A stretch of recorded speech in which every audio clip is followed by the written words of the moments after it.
2006 marks the end of an era. It is the last year for Ferrari, for one of the greatest ever, Michael Schumacher. It is still, to date, the last title won by Fernando Alonso, a legend still in the sport. The season starts with a different atmosphere than the previous five. For the first time since 1999, the year started and Ferrari is no longer considered the car to beat.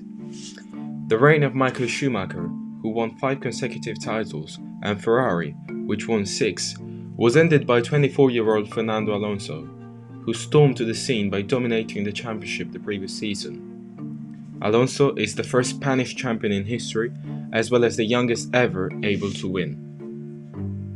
In 2006, Renault, Alonso's team, continued to field Giancarlo Fisichella, who finished 5th with a win to his name, yet 75 points away from the Spaniard. Ferrari ended a difficult year, dictated by several rule changes and a single victory, in the farce of Indianapolis, where only 6 cars raced. It is the right time to reopen a cycle. Out Rubens Barrichello, Schumacher second, and in another Brazilian, the young Felipe Massa from Sauber. At the beginning of the year, there's another team to be considered among the favorites. It is the McLaren Mercedes, of which it could be said that the title the previous season was lost more due to mechanical failures than to the performance of the car. Kimi Räikkönen was great, with 7 wins and finishing runner-up, while Juan Pablo Montoya is called upon to redeem himself after a few highs and many lows, effectively disappointing the expectations that would talk of him as a future world champion.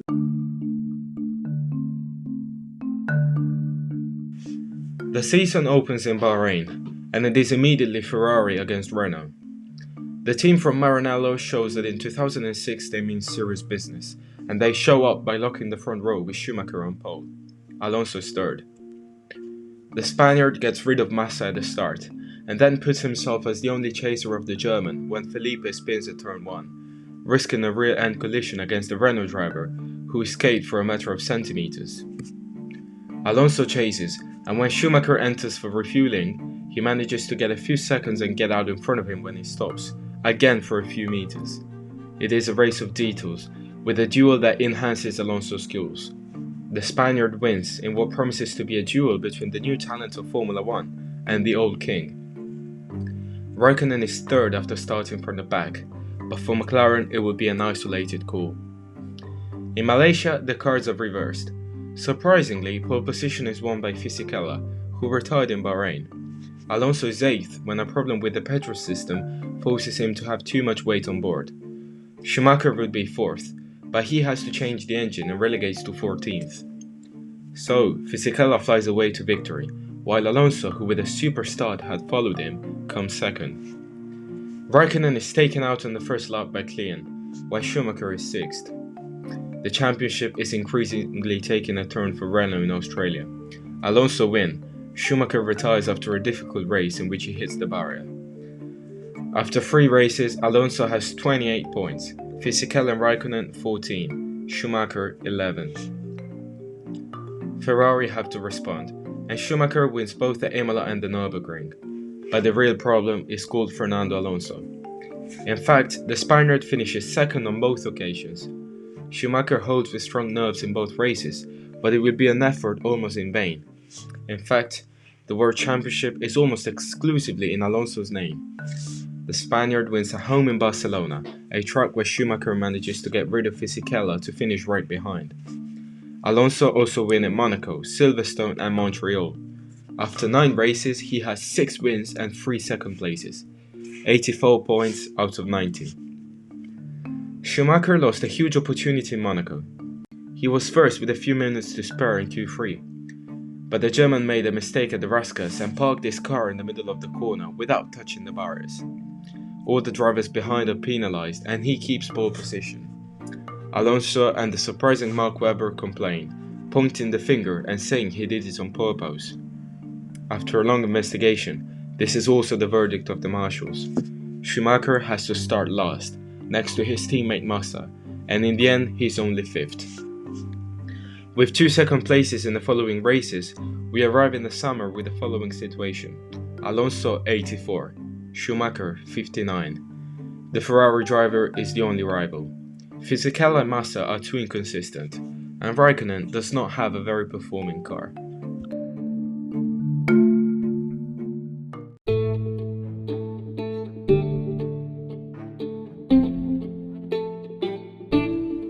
At one point though, everything changes. At Indianapolis, Michelin, fitted by almost all the teams, but not Ferrari, adopts a very conservative tyre given the disaster of the previous year, in which sudden punctures on the banking forced all teams to forfeit. Ferrari takes back the scene, with a 1-2 that sees Schumacher start a string of consecutive victories. Alonso is only fifth at the end of a difficult weekend, in which he also finished behind Fisichella. In France, Schumacher wins again, while Alonso manages to limit the damage by overtaking Massa and losing only 2 points. The situation is still in clear favour of the Spaniard, who, apart from the poor performance in the United States, always finishes first or second, and maintains a 17-point lead with 7 races left. What about McLaren? Montoya is replaced by De La Rosa after Indianapolis due to poor results, but most importantly a crash at the start, in which he takes out Raikkonen and causes a mayhem involving a huge number of cars. It is a McLaren, however, that takes pole in Germany, that of Raikkonen. This came as a surprise, and in fact, Kimi stops immediately and gives way to Schumacher, who wins again, while Alonso is only fifth after another complicated race. We arrive at the summer break, 101 to 89. Hungary is a memorable weekend, one of those races that remain in history. The issues begin on Friday when Alonso takes a silly penalty dictated by nervousness. Slowed down by the Red Bull driver Duenbos during free practice, he dangerously brake checks him on the straight, getting a 2 seconds penalty in qualifying. It is the great opportunity for Schumacher, who dominates free practice, but who in turn receives the same penalty for overtaking Robert Kubica and Alonso under the red flag. It's an incredible twist. In fact, Schumacher gets pole in 18.8, Alonso follows with 19.3, while Raikkonen, who starts first, 19.6. Schumacher is 12th, Alonso 15th. It does not end there. In fact, I haven't even started. It rains in the race. Alonso is phenomenal, and after 4 laps, he is already in 4th with a sensational performance. Schumacher was also the author of a lightning start, in a track in which overtaking is almost prohibited. The two fight out for 4th place, with the German leading the way. Alonso has a different pace, he flies, and victory seems inevitable for him when Raikkonen, who was first until the stop, crashes into the lap Liuzzi. Alonso can virtually seal the title, but bad luck hits him. With 20 laps to go, on the last stop, an unfitted wheel nut denies him victory from 15th place on the grid. Schumacher is not having an immaculate race. He broke the front wing in the early stages with Fisichella, but slowly moved up to 2nd place. When the track dries up, his old intermediates make him struggle, and in an attempt to resist to De La Rosa and Heidfeld, he hits the BMW and breaks the steering. Huge points lost. Not what we expect from someone like him, with such a great opportunity in his hands. The victor is Jenson Button, who also started from the back and is the first driver to break the Ferrari-Renault hegemony. Schumacher is still classified 8th, and is at -10 with 5 races left.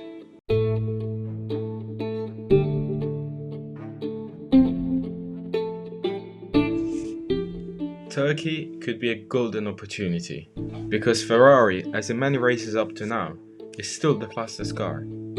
Pole, however, goes to Massa. Schumacher is 2nd, Alonso 3rd. A safety car changes everything. Both Ferraris are called to the pits. Schumacher, for one of the few times in his career, is forced to line up and wait for Massa to stop, losing his position to Alonso. At the restart, Fernando is perfect. He defends very well. He leaves the victory to Massa, but he keeps 2nd and moves up to +12. 4 races left, and in Monza there is another twist. Alonso's weekend starts badly. An alleged impeding on Massa sees the marshals cancel his best times and force him to start 10th. He comes back furiously and a few laps from the end he is third, when the engine of his Renault lets go and forces him to retire. Schumacher wins again. It is victory number 90, which brings him to -2 in the standings. There are 3 races left, and Ferrari have won 4 of their last 5. The 5th one went to the Bar Honda. The World Championship is one step away, and it is a good opportunity to announce the retirement. For Schumi, this will be the last season of his career, even if he will think about this again. Alonso is still first, but the advantage is continuing to deplete. In China, things seem to be getting better. Alonso takes pole position after more than 3 months ahead of Fisichella. The Ferraris start behind, but conditions are variable. It rains, and this is very significant. In fact, despite the Renault appearing to be faster, Ferrari wins it with strategy. The tyres are worn for everyone, but in this particular condition, the worn tyre can perform better than the new one. The Renault changed them at the stop.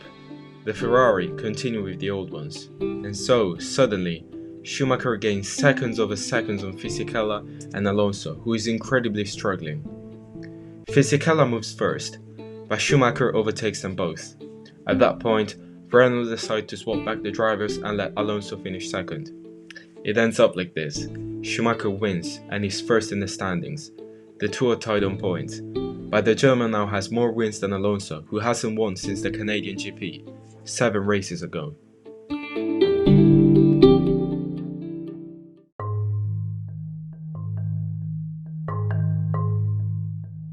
In Japan, when Ferrari locks the front row in qualifying and the Renault are in the third one, it seems that the direction of the world champion is now towards Maranello. However, things change quickly in sport. The 2 Toyotas, third and fourth, immediately move out of the way.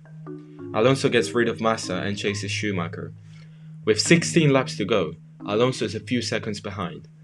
With this result, he would find himself behind in the standings after dominating the first part of the season. But luck is with him. For the first time in 6.5 years, Michael Schumacher's engine fails. A heroic, stratospheric comeback in the World Championship for the 37-year-old is cut off by this problem. Alonso wins. He goes to +10, but mathematically he's not champion yet. We arrive in Brazil. Schumacher must win, hoping that Alonso doesn't score points. The first part of the program is not impossible. In Q2, the session done with minimal fuel loads, Schumacher was 8 tenths faster than third place. Second place was Massa. Someone, however, wants the Spaniard to win the World Championship. A problem with the fuel pump excludes Schumacher from Q3, and Michael is forced to start 10th. Alonso is 4th. The World Championship seems like a utopia, but in what is Schumacher's last race, everyone is expecting something big. On the first lap, Michael is already 6th and plans to attack Fisichella. He overtakes him. He's already 5th behind Alonso. Maybe malice, maybe bad luck. Fisichella pinches him on the tyre. It's a puncture at the first corner, just past the pits, and Schumacher drops to last place. Goodbye World Championship. But Schumacher wants to save his honor. Fastest lap after fastest lap, he overtakes everyone, finishing the race in 4th, with a pass at last on the driver who will replace him, Kimi Räikkönen. At the end, despite the puncture and without the help of safety cars, he finishes within 5 seconds of Alonso, who is 2nd and becomes world champion. The victory goes to Massa, who pips Fisichella and Räikkönen in the standings, albeit finishing 54 points behind. It ends 134 to 121 for Alonso, who when he reached the finish line, finished 1st or 2nd on 14 occasions out of 16. Schumacher had to settle for 2nd place at the end of a very long duel made up of comebacks and counter-comebacks, in which 2 drivers were unreachable by the rest of the grid. With 2 different cars, Alonso and Schumacher have missed the win on only 4 occasions, with at least one of them on the podium in all races except the Hungarian GP. 2006, the King against his successor, Schumacher versus Alonso.